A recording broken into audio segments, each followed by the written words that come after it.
Good morning everyone.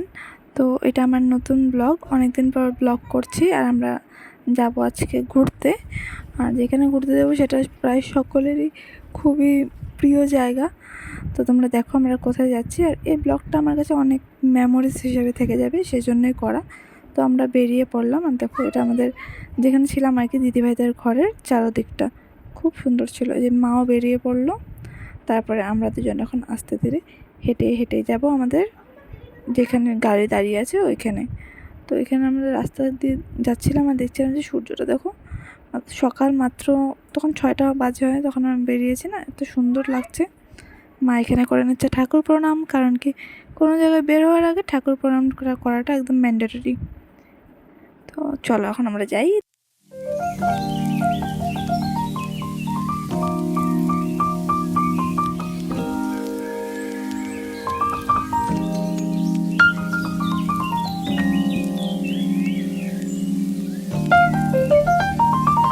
তো আশেপাশের জায়গাটা কেমন লাগলো একটু আমাকে জানিও।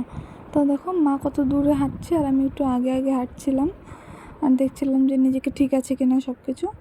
তারপর আমরা পৌঁছে গেছিলাম ওখানে। আর সবাই দেখো তারপর গাড়িতে উঠে আমরা শিলিগুড়ি জংশনের দিকে এগোচ্ছিলাম। জংশনে গিয়ে আমরা এখান থেকে বাস নিয়ে তারপর যাব।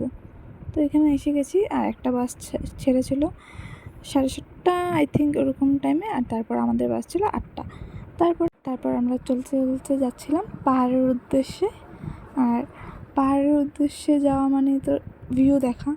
আর আমি বসেছিলাম একদম জানলার সাইডে, যাতে ভিউগুলো আমি ভালোভাবে দেখতে পারি আর আমার ফোনে ভালোভাবে রেকর্ড করতে পারি, যাতে তোমাদেরকেও দেখাতে পারি। তো দেখো তোমরা একবার যে এত সুন্দর লাগছিল। ওটা তো কিছুই না, মাত্র স্টার্টিং হচ্ছিলো এটা। পাহাড়ের নিচের থেকে আমরা জাস্ট উপর দিকে উঠছিলাম। আর উপর দিকে যত উপরে উঠবো তত সুন্দর ভিউ। আর দেখো এই ঘরটা এত সুন্দর লাগছিলো এখানে দাঁড়িয়ে, সবাই ফটো তুলছিল, আমরা দেখলাম। আর দেখো পাহাড় দেখা যাচ্ছে এখান থেকে। আর আমাদের মনে এক্সাইটমেন্ট কাজ করছে যে কখন আমরা যাব এখানে। আর যেতে যেতে দেখো এই জায়গাটা ছিল না, এই জায়গাটার মধ্যে গাড়িটা একটু রেস্ট নিয়েছিল আর কি, সবাইকে নেমে বাথরুম বা কেউ খাওয়ার কোনো খেলে সেজন্য একটু রেস্ট নিয়েছিল এই জায়গাটায়। তারপর আবার শুরু হয়ে গেল আমাদের সেই জার্নি। আর দেখো এখানে পাহাড়টা এরকম ঘোলা ঘোলা লাগছে, কিন্তু সামনের থেকে না জাস্ট দুর্দান্ত লাগছিল। খুবই সুন্দর ভিউ, মানে জাস্ট কি বলবো, কিছু বলার মতো আমার ভাষা নেই, এতটাই সুন্দর ছিল যে আমি সবটা আমার ফোনে ক্যাপচার করতে পারিনি।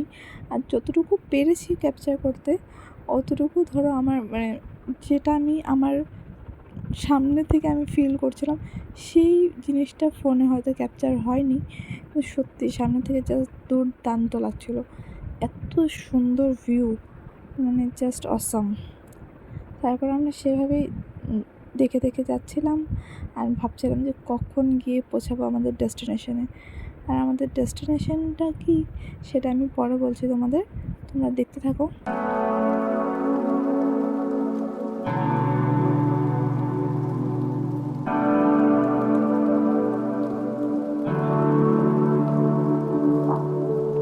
তো দেখো ডাইরেক্ট আমরা রাস্তার থেকে হোটেলে এসে গেছি, কারণ আমি ভীষণ টায়ার্ড ছিলাম আর খুব খিদে পেয়েছিলো, এই জন্য আর ক্লিপ নেওয়া হয়নি। আমাদের এই হোটেলে আমরা যে হোটেলে ছিলাম আর কি, সেখানে রেস্টুরেন্টে আমরা খাওয়া দাওয়া করে বিকালে বের হয়ে পড়েছিলাম। তো সবাই রেডি হয়ে দাঁড়িয়ে আছে যে আমরা এখন সাইট সিনগুলো ভিজিট করতে যাব। আর মামার ওদের রুমটা লক করছে। এই সাইডে মামারা ছিল আর ওই সাইডে আমরা ছিলাম, মানে আমরা 3জন ছিলাম। আর এই দেখো এটা আমার ছিল ফাইনাল লুক সেদিনের। আমি আধা রেডি হয়ে গেছিলাম, ওইখানে গিয়ে অল্প টাচ আপ দিয়েছি। আর তারপর আমরা এখানে হাঁটতে হাঁটতে পৌঁছে গেলাম মেল রোডে। হ্যাঁ, আমরা গেছিলাম দার্জিলিং। আর দার্জিলিংয়ের মেল রোড তো সবাই ছিল, তো সেটা একটু সবাই দেখে নাও যে কেমন লাগছে। তো আমার তো খুব ভালো লেগেছিলো এখানে গিয়ে, কিন্তু একটাই প্রবলেম হয়েছিলো, আমার শরীরটা একটু খারাপ করেছিল। তো আমি একটু টাইম বসেছিলাম, তারপরে এখানে গিয়ে 1 কাপ কফি খেলাম। আর তারপর আস্তে আস্তে আমার শরীরটা ঠিক হলো। তারপর আমরা শুরু করলাম হাঁটা। আর হাঁটতে হাঁটতে আমরা উপভোগ করছিলাম এই বিকেলের সানসেটটা আর এখানে ভিউটা জাস্ট দুর্দান্ত ছিল। মানে আমি আমার ফিলিংসটা না বলে বোঝাতে পারবো না, যে সামনের থেকে যে ফিলিংসটা হচ্ছিলো আমার, এত সুন্দর।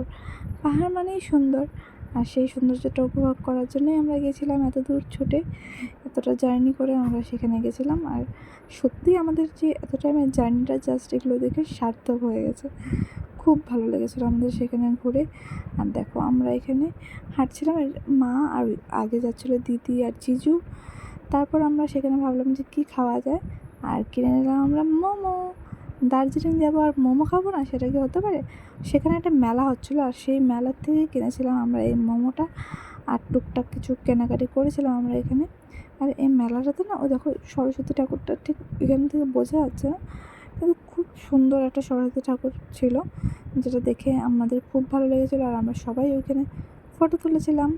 আর এই মেলাটাতেও যেগুলো জিনিস ছিল না, সবটাই খুবই সুন্দর, খুব মানে যা দেখবো তাই কিনতে ইচ্ছে করবে। তো মেলা থেকে বেরিয়ে আমরা সাইডে যে মার্কেটগুলো ছিল সেগুলোই ঘুরে দেখছিলাম, আর সেগুলো ঘুরে দেখতে খুবই ভালো লাগছিলো। এত মানুষজন দেখছিলাম, সবাই এত সুন্দর জায়গা ঘুরতে এসেছে। আর জানো তো, আমি দার্জিলিংয়ে গেছিলাম, সবচেয়ে অ্যাট্রাকশন যেটা ছিল আমার দার্জিলিংয়ের, যে একটা জায়গা যেখানে হোপ লেখা থাকে, আর প্রায় যারাই দার্জিলিং যায় সেখানে গিয়ে ফটো তোলে। আর এটাই হলো সেই জায়গাটা, যেটা দেখে আমি ভীষণ এক্সাইটেড হয়ে গেছিলাম। আমার খুব খুশি লাগছিলো যে এতদিন আমি সবার ফটোতে দেখেছিলাম এই জায়গাটা, আর আজকে আমি নিজের সামনে দেখতে পারছি এই জায়গাটা। আর আমি এখানে ফটোও তুলেছিলাম, আর সবাই ফটো তুলেছিলাম আমরা এখানে সবাই মিলে। তারপর আবার আমরা এসে গেছিলাম হোটেলে। আর এটা দেখো হোটেলের যে রাত্রের ভিউটা ছিল, সেটা এই সাইডের হোটেলটাও খুব সুন্দর ছিল। তারপর আমি ভাবলাম যে আমাদের রুমগুলো তো দেখানো হয়নি, তো দেখে নাও, এটা ছিল মাদের রুম, যেখানে ছিল মা, মাসি আর মামা মামি। একটা বেডে ছিল মা মাসি, আর একটা বেডে ছিল মামা মামি। তো রুমটা খুব সুন্দর ছিল, ক্লিন ছিল। আর দেখো এখানে ওরা বসে বসে গল্প করছিল, আর আমি করছিলাম আমাদের ভিডিও, যাতে তোমাদেরকে আমি রুমটা দেখাতে পারি, তোমাদের সাথে ভালো করে শেয়ার করতে পারি রুমটা। তো কেমন লেগেছে রুমটা জানিও। দেখো এই রুমটাতে ছিলাম আমরা তিনজন। এই বড় বেডটা যেটা ছিল না, ডাবল বেডটা, ওখানে ছিল দিদি আর জিজু, আর ওই সাইডে একটা বেড আছে, ওইখানে ছিলাম আমি। তো এখানে ছিল রাখা ছিল একটা টেলিফোন, একটা বড় উইন্ডো, সোফা, আর এখানে চাইলে কেউ থাকতেও পারতো। আর এখানে ছিল একটা মিরার, যেখানে আমরা সাজুগুজু করেছিলাম। আর এই বেডটাতে অলরেডি আমরা শুয়েছিলাম, তো সেই জন্য এটা উলট পালট হয়ে আছে। এটার ছিল একটা টিভিও ছিল, যেটা আমাদের কোনোই কাজে লাগেনি, যেটা আমরা ইউজই করিনি। আর দেখো আঙ্কেল এসেছে, এসে দেখিয়ে দেবে এখন আমাদেরকে বাথরুমে গিজারটা কীভাবে অন করতে হয়, কোনটা কোন সুইচ, সেগুলোই দেখিয়ে দিচ্ছিলো। বাথরুমটা মোটামুটি ক্লিনই ছিল, দেখতেই পাচ্ছ তোমরা। তো এভাবে আমাদের ওই দিনটা, মানে যেদিন ফার্স্ট দিনটা আর কি, এভাবেই কেটে গেছিলো। তারপর আমরা ঘুরে এসে দেখো আমি বসে গেছি রেডি হয়ে, ড্রেস ছেড়ে, যে খুব টায়ার্ড ছিলাম, সেটাই বলছিলাম যে খুব টায়ার্ড। তো আজকে অনেকটাই ঘুরেছি, অনেকটা এনজয় করেছি। আর এই ভিডিওটা এখানেই থাক। তো তোমাদের ভালো লাগলে লাইক, কমেন্ট আর শেয়ার করে দিও। টাটা।